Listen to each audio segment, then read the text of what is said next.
Yeah? Bhante, my question is about emotion. I've been working with the idea that emotions are a type of chaitana, something that has karma, and that one should therefore learn how to control. But I'm wondering if actually emotions more have the character of Vedana, which is just a karma vipaka, that all you need to do is know, be aware of it, without necessarily controlling it the same way. So I'm wondering if you think emotion is more of the nature of Vedana or more in the nature of the Chaitana? I think that's a very good question. Emotions you can turn into Chaitana and also let it be as Vedana. Chaitana means thought, or Vedana means feelings. Now, when certain thought arises, that thought arises with certain feeling. For example, anger. On the one hand, anger is thought, angry thought. On the other hand, when it arises, feeling arises. So, this is how mentality works. Mentality has contact, feeling, perceptions, volitional formations and attention. Now when you have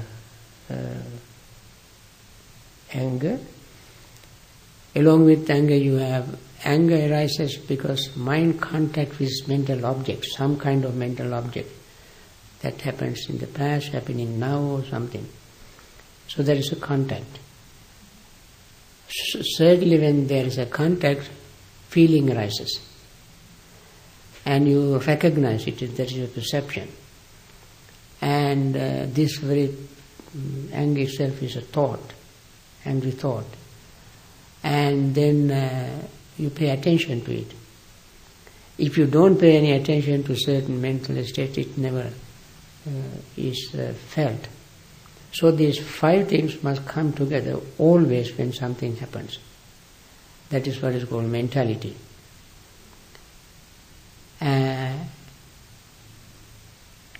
And then consciousness can arise along with that, although consciousness is not included in this category of mentality, but it is treated a part of it, because you cannot have contact without consciousness, because in order to have contact there are 3 things must come together. That is the sense, sensory objects and consciousness. You read it in Madhupindika Sutta, Chakkuncha bhikkhave paticca rupe chuppajit chakku viññānam. Tinnan sangati passo.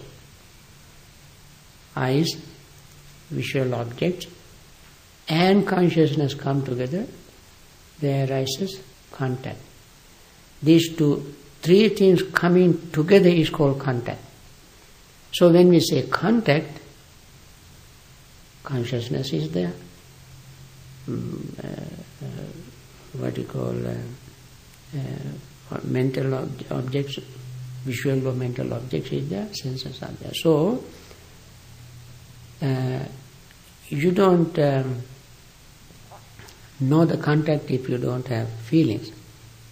As soon as contact arises, it brings along with it feeling. And that you don't know until you pay attention to it. What you call, you recognize it. When you recognize, it is there. Then you have to pay attention to make it sure that it is so. So you can see feeling is there, as well as Chaitana, thought is there. And therefore you cannot separate emotions from feelings and thoughts.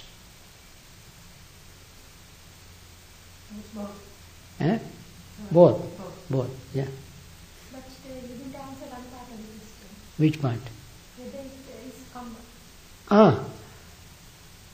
Yes, actually, thank you for reminding. You are listening very, very attentively. That is the very purpose of attention. All right.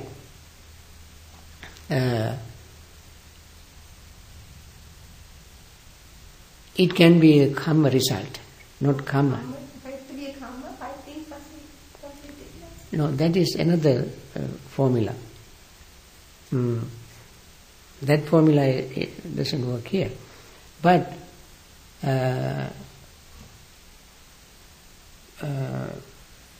it can be a result of karma, therefore karma vipaka. So to commit the karma, there must be 5 things. To experience the results of karma, you don't need any 5 things. Experiencing the karma results is one, and committing karma is another. Committing karma is the cause, experiencing it is the result. So when you commit the karma, you need 5 things. That's true. But she was asking whether it is a karma vipaka, the results of karma. So I must say it is a result of karma. But it doesn't bring the karma. Now,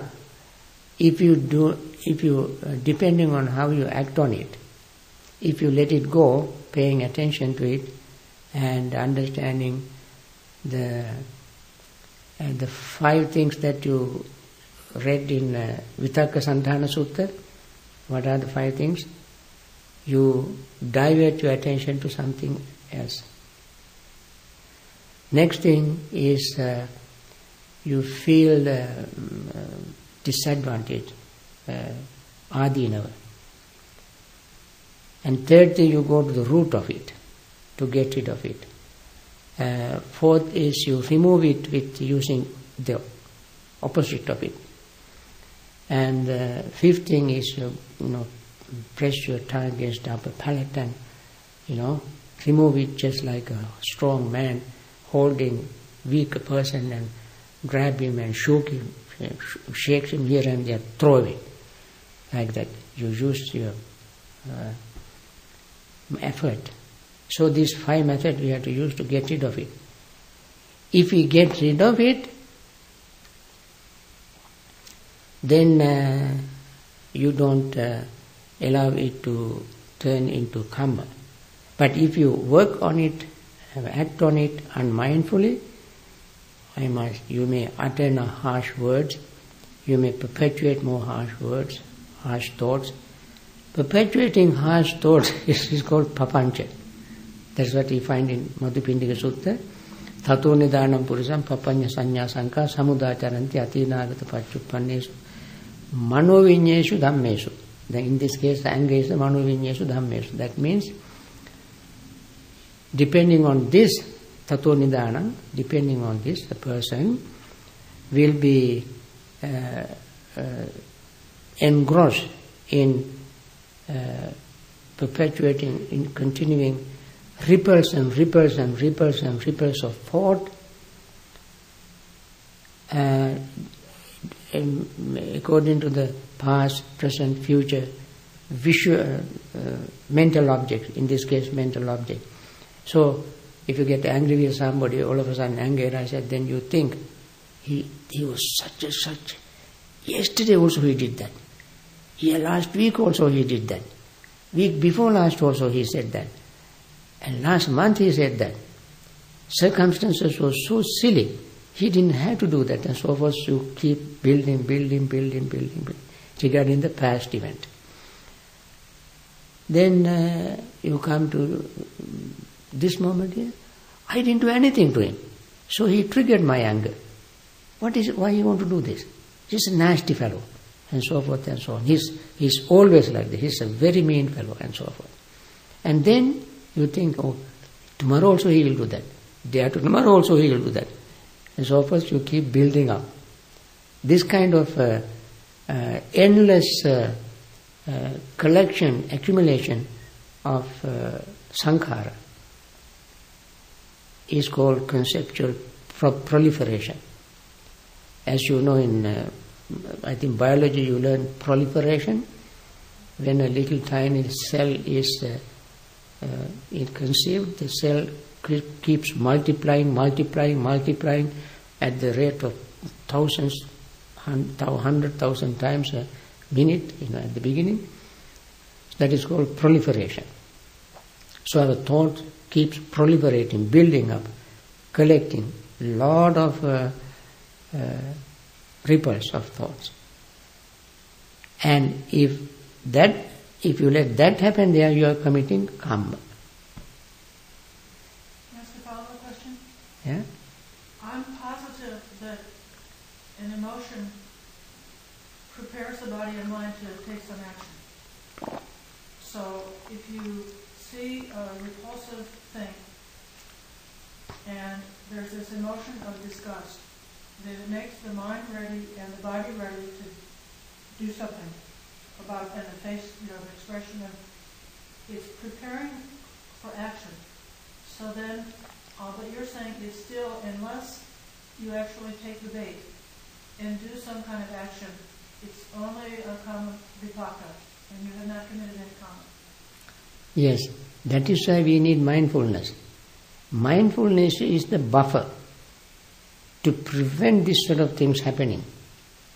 As soon as that kind of emotion arises, you immediately understand this is impermanent, this is impermanent, this is not going to last forever.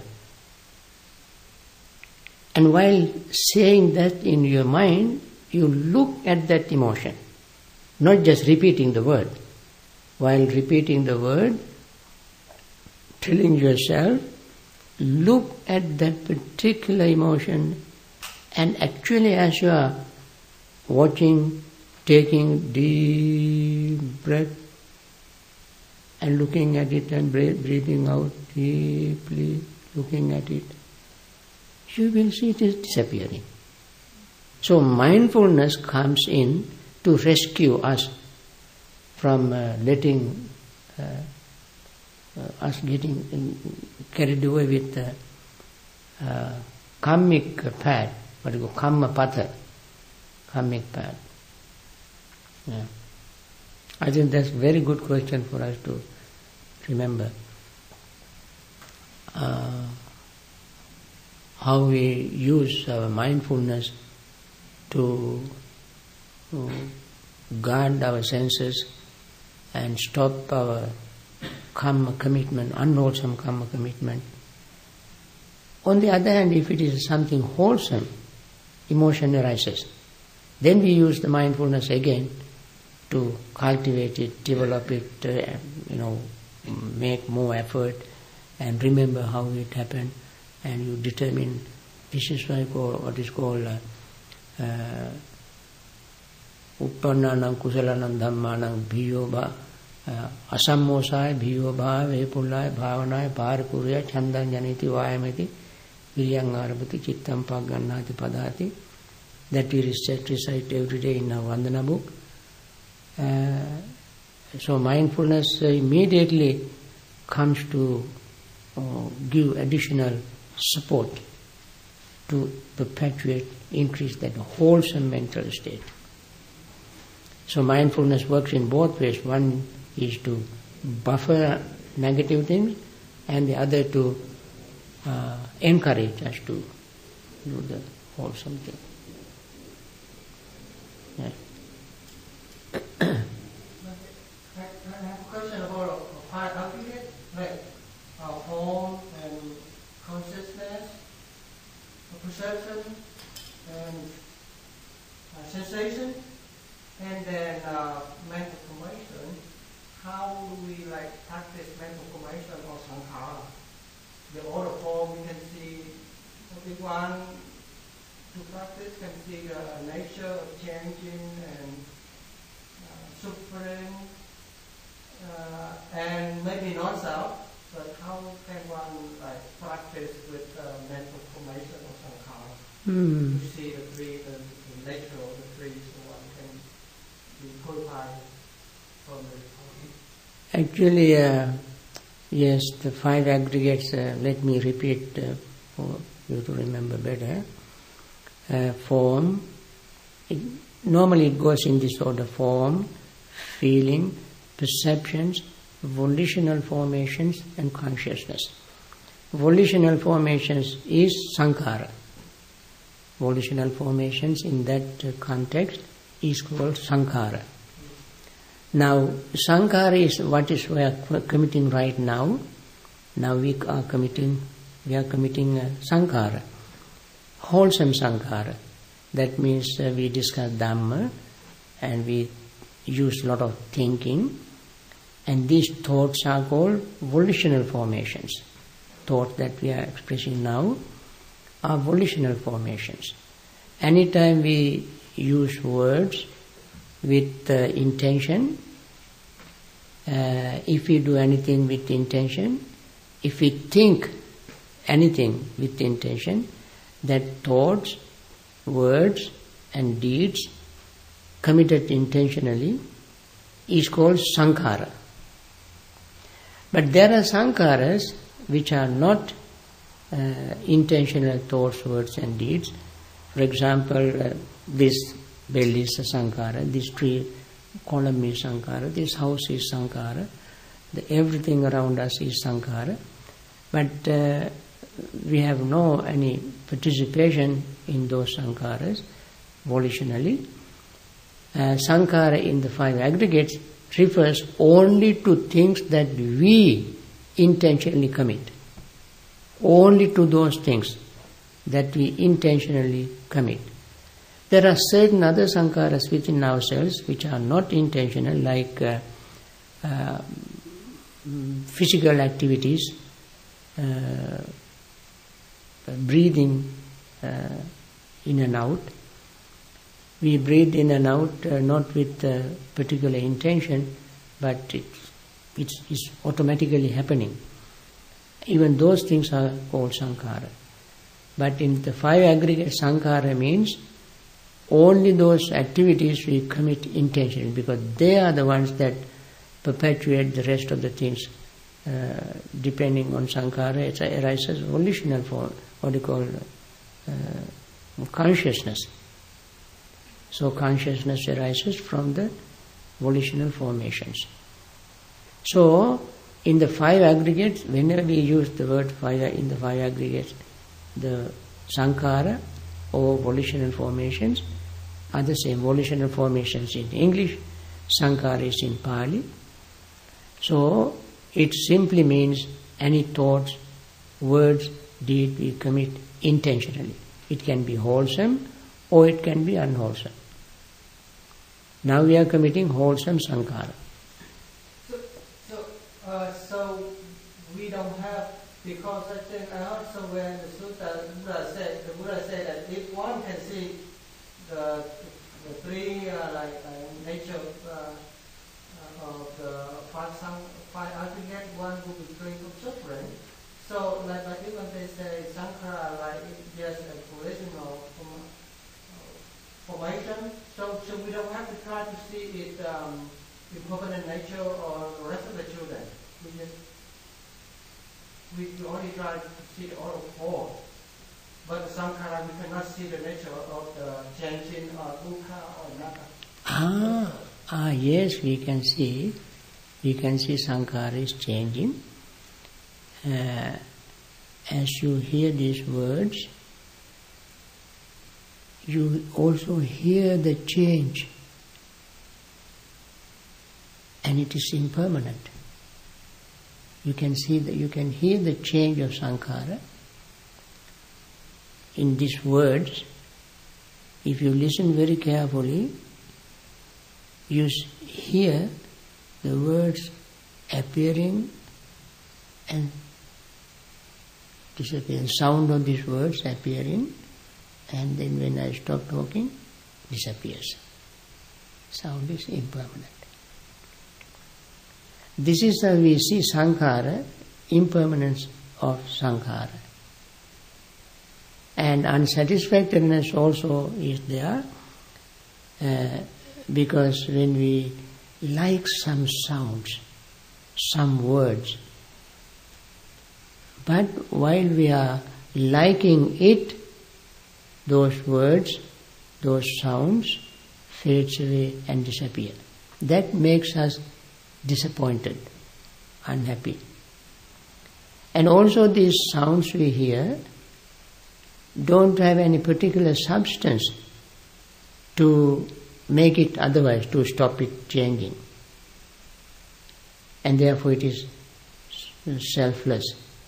So all the three we can see, we can hear when we pay attention to the sound when somebody speaks, you can hear. And the other way is knowing the change of sankhara is looking at the thoughts.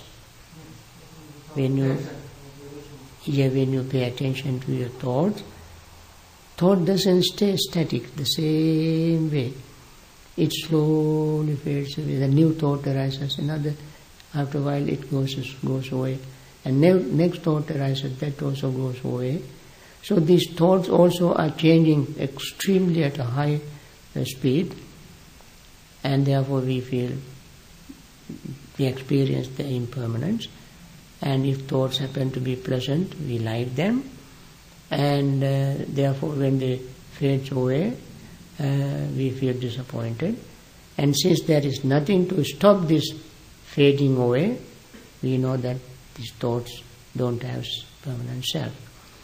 So it is very easy for us when we pay attention, we can see that if you do not pay attention and simply utter words and just hear words, we don't know.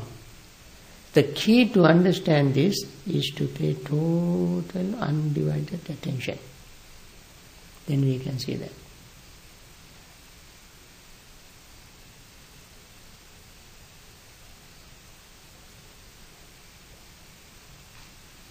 Yes, Anthony? In the Bhagavad, I think there's a sutta where the Buddha is addressing his son Rahula, and he's giving him a discourse on right speech, and he says that one should keep in mind and reflect on that I will not lie, even jokingly.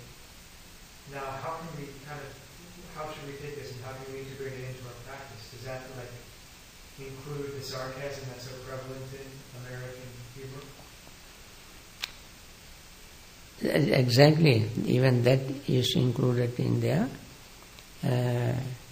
Somebody who is very strictly, very diligently following the path to liberate oneself should be very, very mindful when one speaks. So that even as a joke, one should not lie. Because eventually people don't take our words very seriously if we just keep lying in jokes. So that is what Buddha advised Rahula, not to lie even for a joke, because Buddha wanted to make him very perfectly moral, ethical, decent monk as his own son. So he gave him this advice. Remember the simile he used, the simile of pot he used, because Buddha was so serious. And as I mentioned the other day in one of my talks, Rahula was so obedient and so faithful, and he wanted to observe ethical principles so diligently that every morning he took a handful of sands and threw in the air, saying, "Let me receive this many advices, as many as there are grains in this handful of sand. Receive this many advices today." So, in a daily life, somebody who is very serious in the practice can avoid that. Not very easy when somebody is not taking things seriously and not mindful. You have another question? But it will still have even in lay life, you make a sarcastic comment that everybody, to assume that everybody understands the real meaning of it. even that on a subtle level is unwholesome karma, correct? Right, right. So if you're saying if we're really serious about the practice, then we should try and eliminate that and curb that as much as possible. Yes, as you may remember in our discussion Sutta study course, we mentioned we studied the sutta called Dvedha Vitakka Sutta. In that sutta, Buddha said, whatever thought we repeatedly cultivate, that becomes a habit. If somebody uses sarcastic remarks very often, it becomes a habit, so strong habit, he can't help. It comes automatically.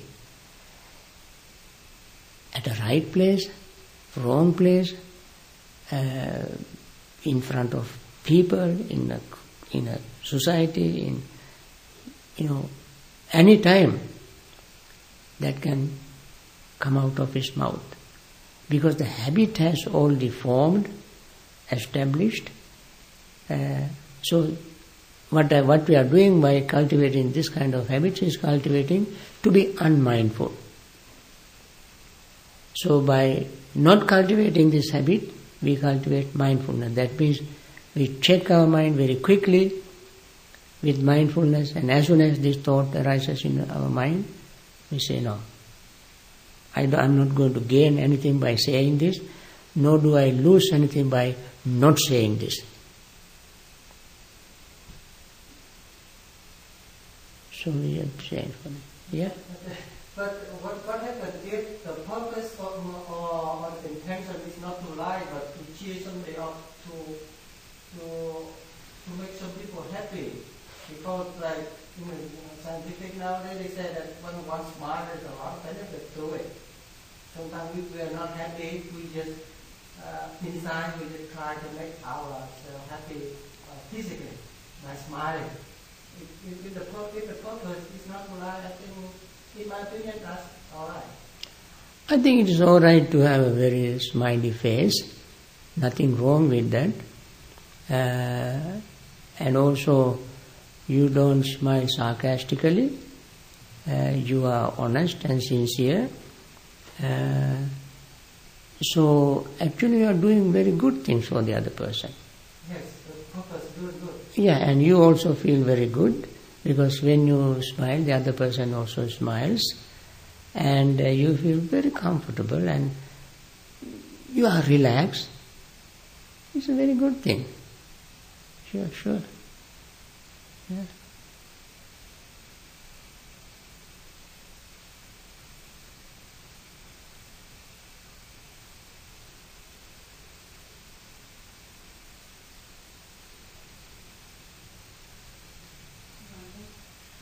We're talking about speech. This is just a little question.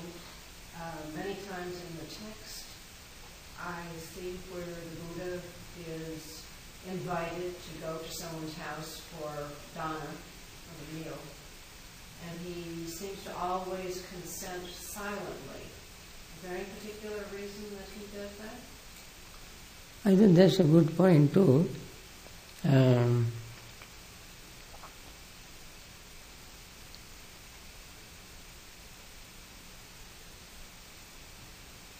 Buddha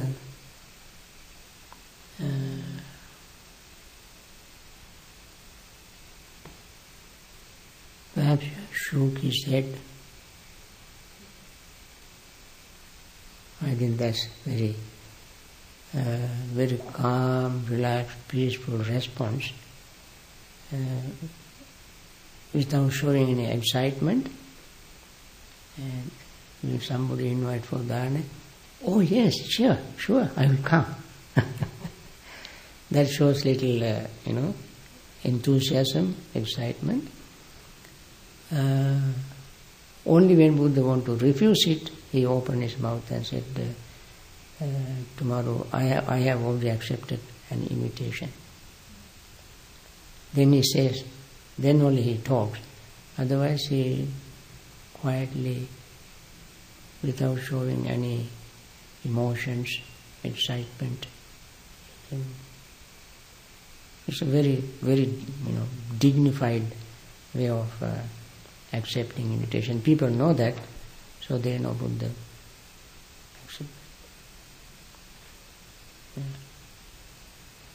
One day when very pious woman called Sumana,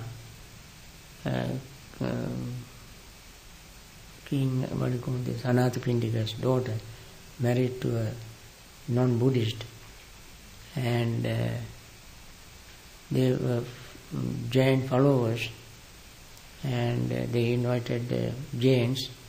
Jains are, naked ascetics. So this woman was so used to seeing the Buddha and Buddhist monks. So her father-in-law asked her to come down and participate in the dana ceremony. When she came down and she saw all these, naked monks, so she was so disgusted and went away, expressing her disapproval. So there was a big quarrel, as you know. She said, I want to invite my Buddha. So she went up to her room and took a plate full of jasmine flowers. This is a miracle she performed because she was so full of saddha. So much saddha she has, her entire life is thrilled and filled with saddha. With this saddha she took the flowers and faith, devotion, and threw these flowers in the air and saying, turning towards the Jetavana monastery where the Buddha was living. And she said, Venerable Sir, please come with monks to receive my alms tomorrow. She simply sent these flowers. And it is said these flowers went by air and stood on like a canopy, like a canopy on the Buddha. Buddha said. At that time there was a man who came to invite the Buddha. After seeing this canopy of flowers, Buddha knew exactly what was going on. Sumana wanted him and other monks to go to her house, her father-in-law's house. Then this man invited the Buddha for dana. Then Buddha said, I cannot come, I have accepted an invitation just now. So he said, Venerable Sir, I did not see anybody coming to invite you.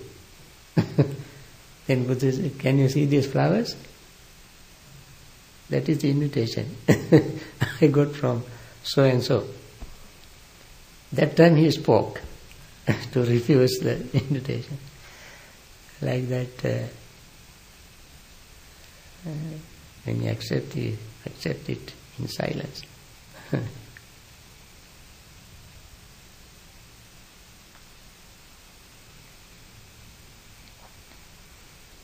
Mm-hmm. Was the leader of the Jains, did he actually die after a conversation with the Buddha as it appears in the suttas? It seems like that the result of some past karma seemed to be triggered by an interaction with the Buddha and getting angry and then he died. Is that historically accurate? Historically? I'm sorry? What? I'm just saying, is that historically accurate? Was his death triggered by an interaction with the Buddha? Okay. I believe the story should be accurate, correct, because sometimes when somebody's mind is so corrupted, polluted, any tiny little thing can trigger the anger so much the person cannot control it. If the person, he must have had high blood pressure, we don't know. There was no way to check the cause of death.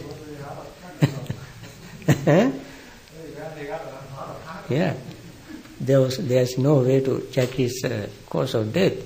So, because of that, he must have had a heart attack and died right there. That is not impossible. And that is how I take it. those days also people died of heart attack or strokes. I mean, that is not something new. Especially when the mind is so polluted, so full of hatred, anger, jealousy, and so forth. Any tiny thing can trigger the acceleration of your heartbeat, and then can have a heart attack. In the sutta, when we read, we see a lot of individuals in there, they get so angry or something, so they cough up blood. Mm-hmm. We see it a lot, but how come in the modern day? Oh yes. Oh yes, the modern days also it happens. When I was in Malaysia, for instance, in 1959, September, Sri Lankan Prime Minister Bandaranaike was shot by a man wearing robe. And so then I was in Malaysia. There was a man, he was an excellent person, very pious, very religious, devoted. He came to the temple almost every day. When we did not have dana, he would bring everything cooked in the house to offer dana and so forth. Wonderful man. But after this, Bandaranaike, the Prime Minister, was shot and he was in the hospital, he was going to die. So we organized a little puja ceremony to offer, to have, for people to come so we could talk about it and explain and teach little Dhamma and so forth. So I was sitting there, I was alone, our senior monk had gone to Sri Lanka, I was alone. And this man was sitting, and Sri Lankan ambassador also was there. This man all of a sudden started accusing me, using very, very mean terms. That as if I went to Sri Lanka and killed this man. Then I asked him, Mister, what that murder got to do with me? You know I have been here.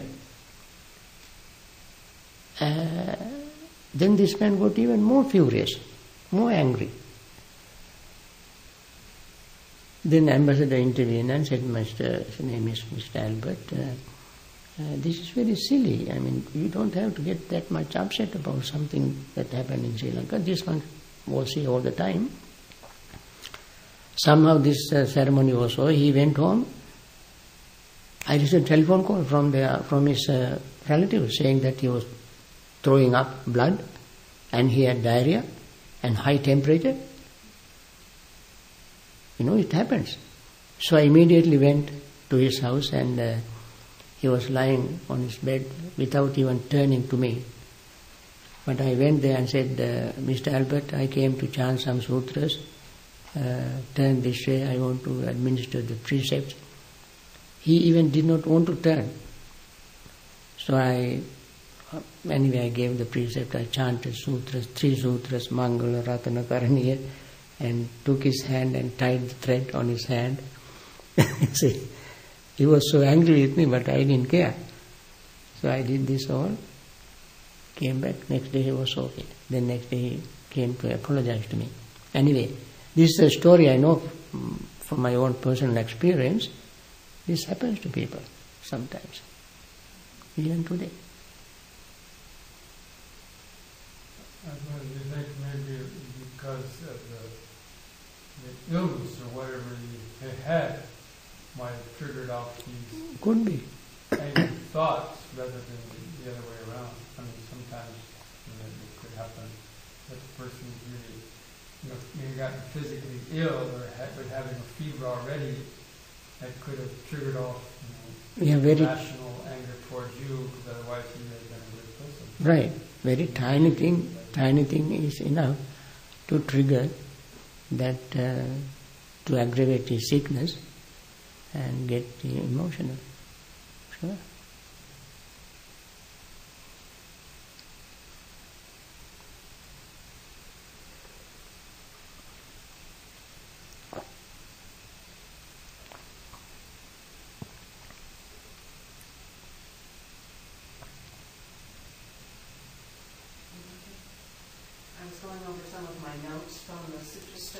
Mhm. And I came across Pati Sotagami, and I don't have the translation of that, but he said it was an important word. Patisotagami means going against the current. Sota means the stream, so going against the stream. Anusota means going with the stream. Remember the word anu means going along with it. Pati means going against it. Yeah, patisota gami means going against the current. Yeah.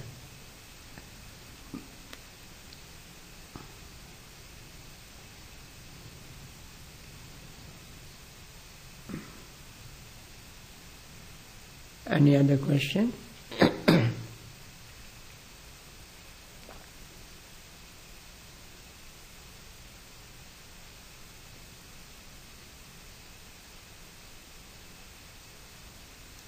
Perhaps some of you did not know that we were going to have a Dhamma discussion. I believe if you knew, you would have come with some questions.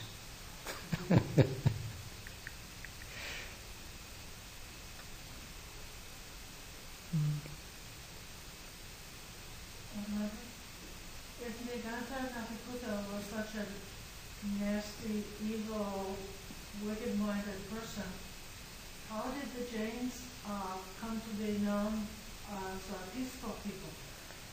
It is very interesting. They are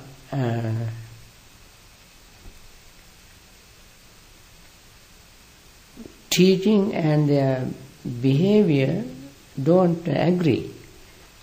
Their teaching on books are very, non-violent, very gentle, soft teaching, but the behavior turned out to be just the opposite. Remember that Abhiraj Kumara Sutta? In Abhiraj Kumara Sutta, the Jaina Mahavira sent Abhiraja to, he himself framed some questions and asked him, and also he gave the answer. If you ask this question, if he answers this way, then you ask him this question. If he answers that way, ask this question. Then he will be trapped. Then you can accuse him for lying and so forth. So the intention was so malicious to insult the Buddha. And therefore,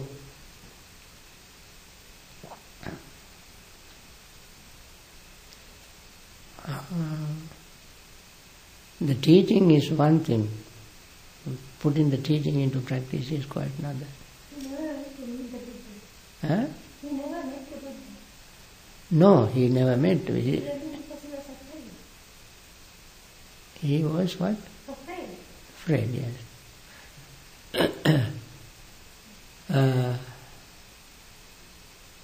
And there was another one called Jambukajiva. His story is very, very interesting. You know Jambukajiva's story? Jambukajiva is another that kind of ascetic. He would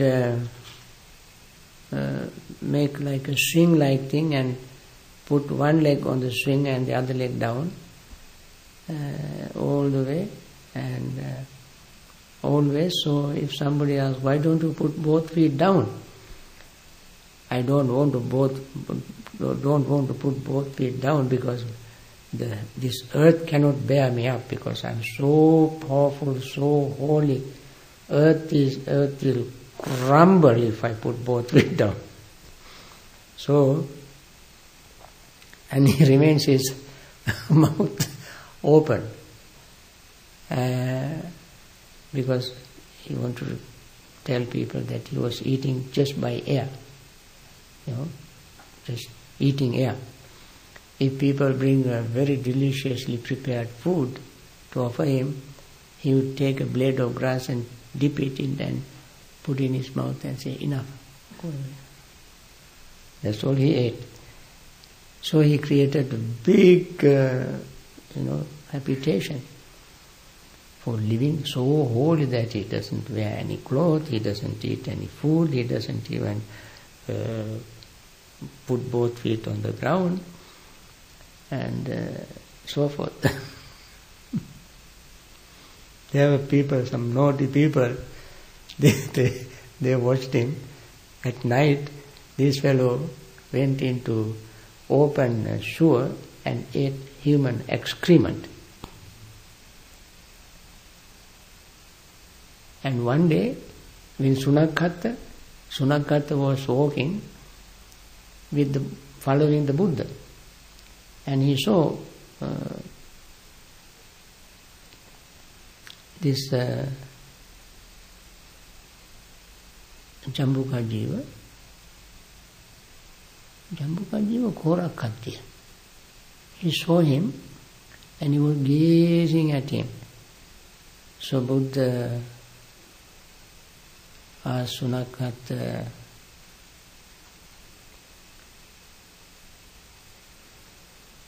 you think so as he is a holy person? Sunakata asked the Buddha, are you jealous of him? Buddha said, no. But this poor fellow will die in a week. Really? He will die in a week. So Sunakata thought, Sunakata let the Buddha go and slowly ran up to him and said, Buddha said that you will die in a week of starvation. Die of starvation. Is it so? Then this fellow started eating. And then because he has not been eating that much, when he ate, he said on seventh day, it was seventh day he ate a lot of food. And he could not digest his food, he died. So he wanted to disprove Buddha's prediction and proved it by trying to disprove it. So we hear this kind of stories in Sutra.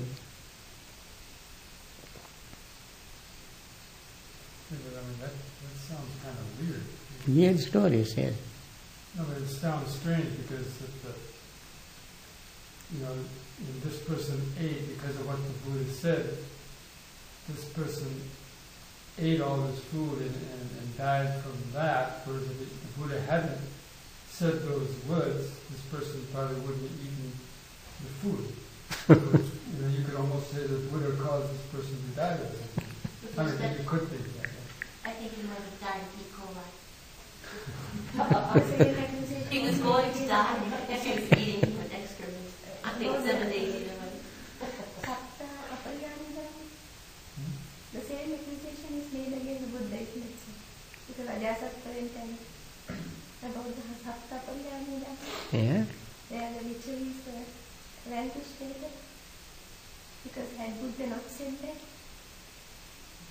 When Buddha. Also the same with the Super Buddha, Bhante. Super Buddha, the father of Devadatta. Mm-hmm. Bhante explained that question.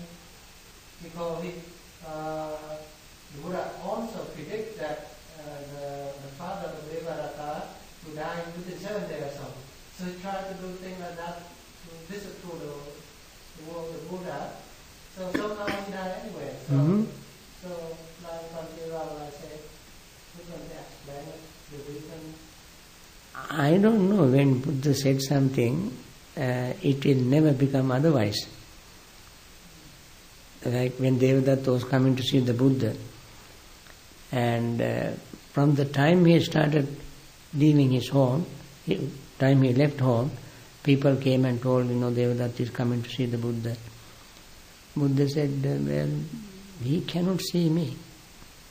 Then they brought him, and every time he came closer to the Buddha, they came and told, he is coming closer. But Buddha said, still he cannot see me. Then they brought him to the lake, little pond nearby, near the monastery. And they said, now he is near the pond. It's very close to the monastery. He will come soon. Buddha says, still he cannot see me. And sure enough, he had a shower in the, a swim in the lake or pond, and he died. Not Buddha wanted to prevent him from coming, but he knew that he was not coming. He could not see the Buddha. Devadatta? No, Devadatta. Yeah, Devadatta. Devadatta. That's all. There's another story that said that the earth opened up and the flame hell sucked him into the earth. That is what happened when he was at Jetavana, what you call pond. Yeah. They put him on the bank of the pond, and he said he wanted to have a shower or swim, and that was the time he died. Oh, he didn't die drowning, he died... Not drowning, no, not drowning.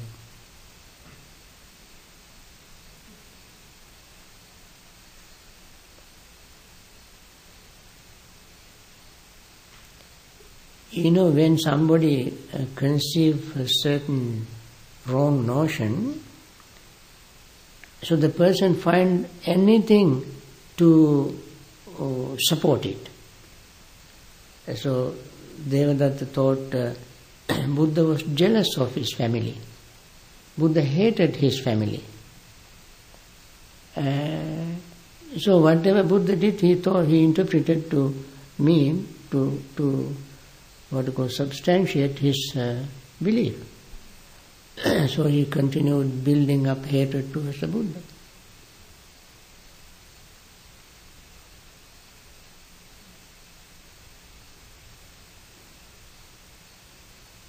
Was he very old when he died, or was he rather young? I think he must have not been that old. He died before the Buddha. It is said that Buddha, I think Devadatta also was born on the same day as the Buddha.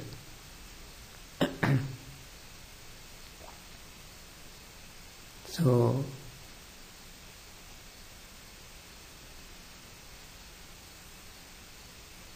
actually I really don't remember the exact time, how long before the Buddha passed away, he passed away.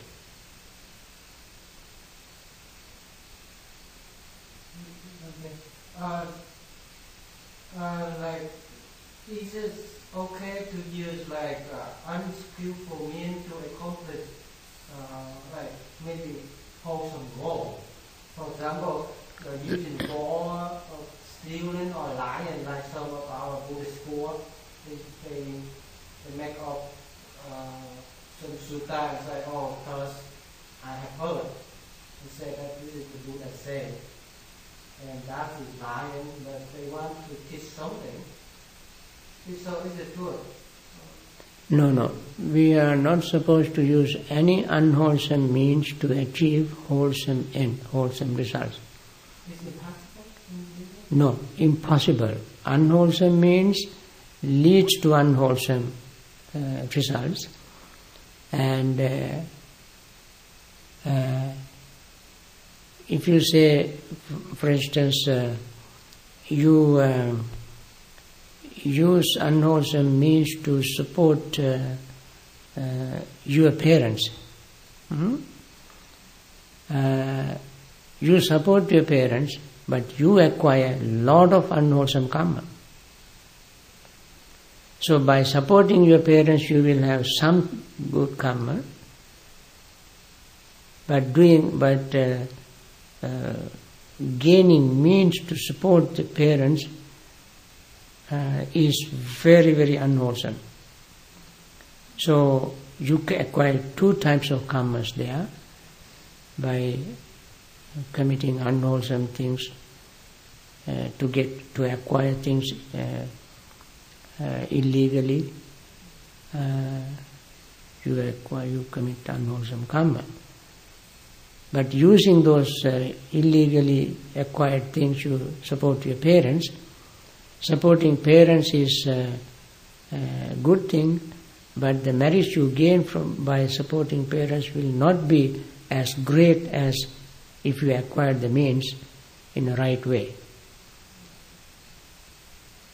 So you made your merits weak. Merits of supporting parents becomes weak. We made it weak by gaining things unlawfully. So Buddha never advised anybody to acquire anything by wrong means and to use it to do wholesome. For example, even when you give dana, there are three things should be purified. Chitta, ketta, vattu. Chitta means the mind should be very clean and pure. Ketta means the recipients, and vattu means the thing that you acquire. What you acquire should be acquired with right means.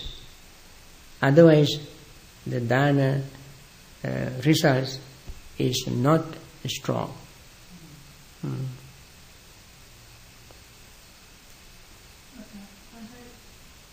If suppose a criminal offers dana to the Sangha,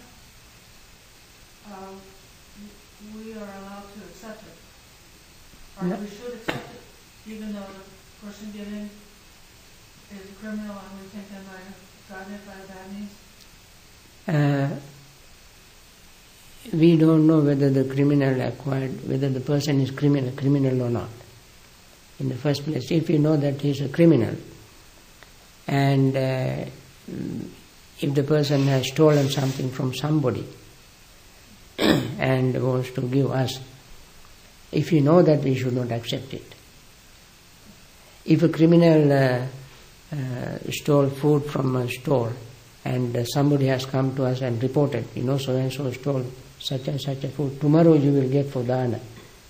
So somebody informs us in advance. The next day when the person brings it, we have to tell him, we don't accept it because we heard that you got it by illegal means. And if you accept it, you will encourage him to repeat the same thing. So when you do not accept it, you teach him a lesson not to steal. These specific things we can see in Vinaya rather than the sutras. So if it would be like a war criminal,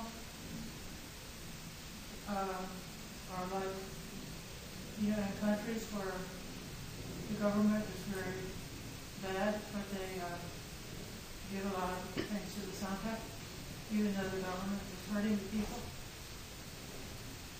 And then they go and they give to the Sangha. What's the right line for this wants to take? Yes, now when we take a government, a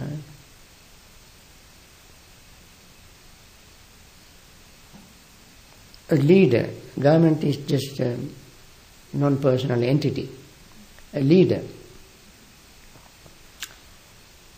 If this leader, although he may be a criminal, he may be governing the country in a very wicked way, he gives dana to a group of monks or individual monk or nun. But they don't know how he got this. Generally, his behavior in public for controlling the country and so forth would be very criminal in nature. But we don't know how the person got the means to give the dana, and therefore we can accept it. If we know exactly how the person got it, then we have reason, then we can either reject or accept it.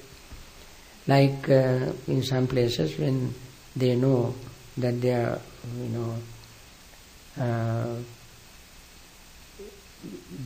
suppressing people and doing a lot of wrong things, so monks feel very bad about it.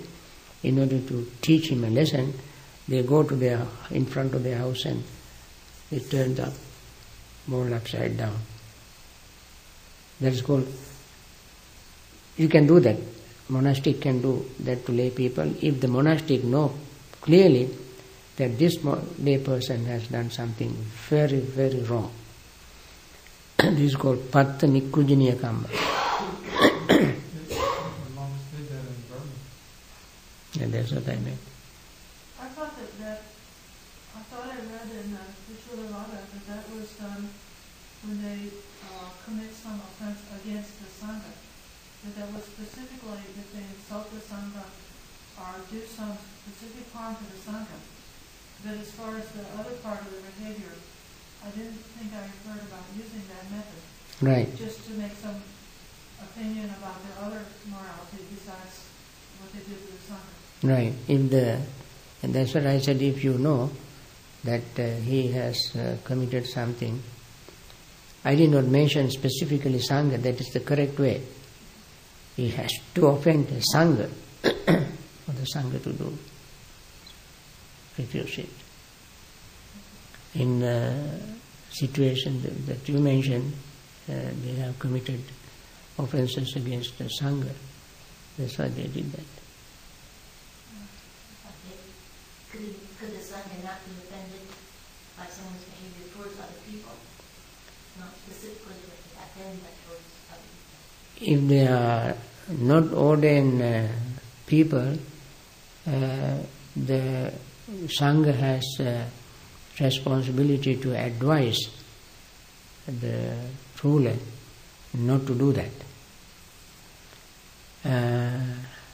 But if the ruler is a violent person, criminal, Sangha must refrain from him, because avoid him, because that person can even hurt the Sangha if they go to advise him.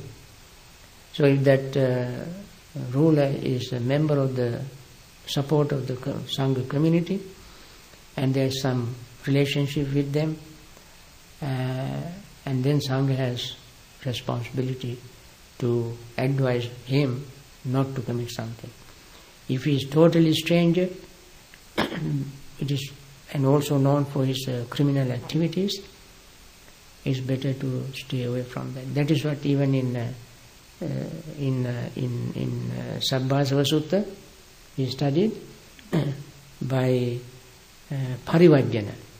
There are 7 methods. One is parivajjana, avoiding wild people, wild animals, and so forth. So, don't get close to advise them. Don't get close to them to give any advice.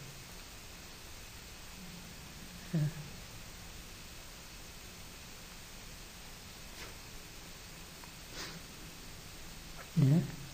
Following up on Venerable Kanali's question, there's a lot of Mahayana sutras, and they're very appealing and perhaps contain some helpful information and advice. But one thing I find hard is that when it's been scientifically proven using certain methods, it's been proven that the sutra was written way after the Buddha and could have never been the Buddha's own words. They still write that, thus I have heard. This is the Buddha said this, this, this, and this.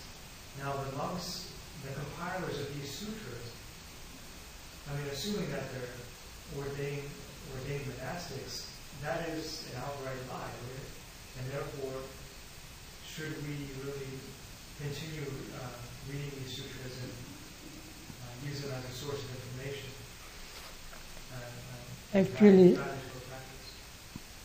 Actually, the person who compiled it might have heard from somebody, not directly from the Buddha, in the case of Ananda in sutras, Ananda had heard it directly from the Buddha. These new sutras that have been compiled or composed and compiled by them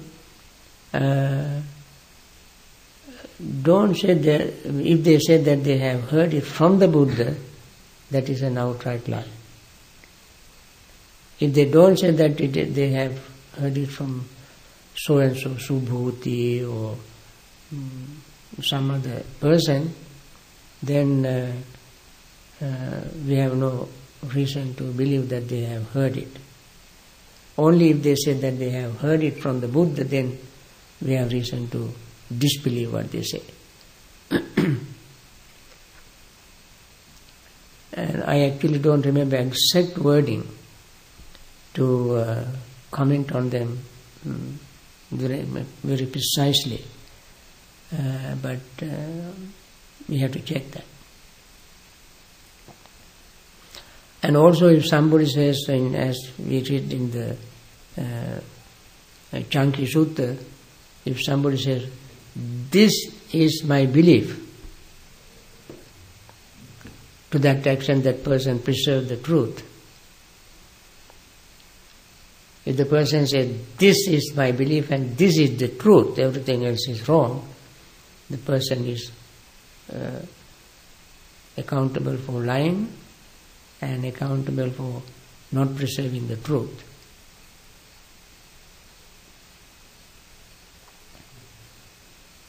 But I tell you, if the ancient authors who were writing things in Sanskrit language, I mean, those works had authors. They just didn't come after folklore.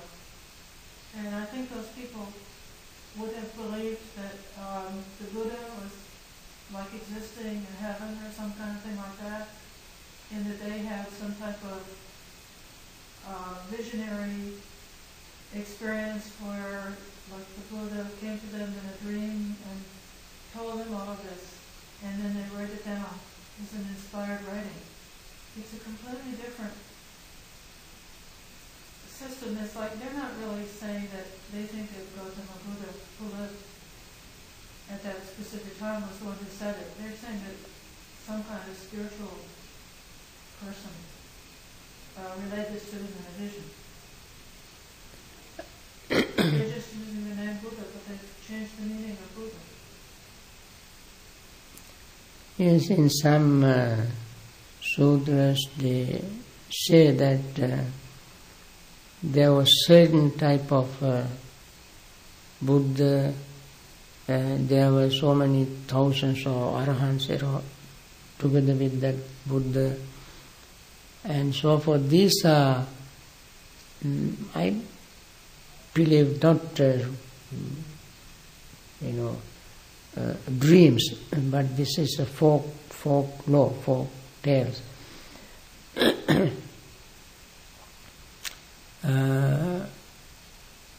As you know, even in it is written in scholarly writings that who have done some research that some sutras were composed in China, completely new sutras. They have nothing to do with original sutras. And if they say there that they have heard from the Buddha, that is their imagination. One interpretation of the Mahayana schools, where they said that in certain sutras or the Buddha's sort of secret teachings that arhants couldn't understand, or they were buried or they were kept down by the Nagas for a long time, Mm-hmm. and then somehow resurfaced. That's one the myth, one of the legends associated with how the Mahayana came up. Because, like they said, now that Judah went down there, and Lord took back to the earth.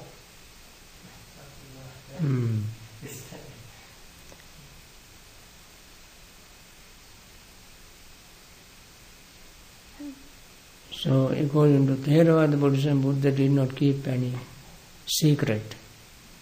As we know, in Mahaparinibbana Sutta you read when Buddha was sick, when Ananda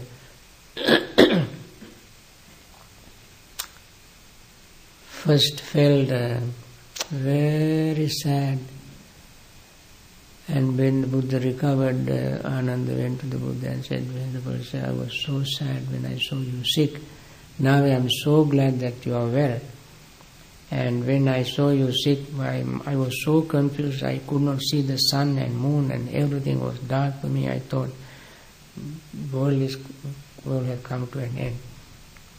And Buddha said, Ananda, don't you remember that I have taught you everything without keeping teacher's secret? Dhamma is there. If I die now, still Dhamma is there. That is why he said, I did not keep secret. Acharya Murti. That is what we have in Theravada tradition. That is why he said, you to use Dhamma Dasa, that means use the Dhamma as a mirror to see the Buddha. When you look at the Dhamma, Buddha is inside there, in that Dhamma. Because the words are so clear and pure and powerful that it gives an impression that Buddha is standing right in front of us when you see the Dhamma so clearly. And in that way he said, therefore, yo dhammang pasati so mang pasati. Yo mang pasati so dhammang pasati. There is no difference between the Buddha and Dhamma. One who sees Dhamma in this way sees the Buddha right there. So although it is a figurative expression, it is very, very true if you really see the Dhamma in a very clear way. It is just like Buddha standing in front of us and talking to us.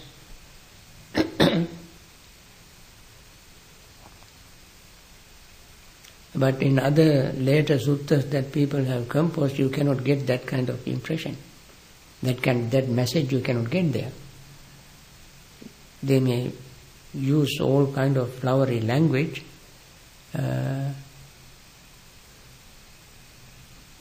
but message is not there. I don't actually condemn wholesale of Mahayana teaching. They have their some valuable things as well. They compose things to increase devotion, respect, veneration to the Buddha, Dhamma, Sangha. So that way they are very devotional people. When they make a commitment, they keep the commitment. So devotional aspect is very, very strong in Mahayana Buddhism. So we, in order to increase our devotion, they kept on composing new things over and over again. That part is quite admirable. I think this is enough for today. And thank you all for asking these good questions this evening to have discussion this long.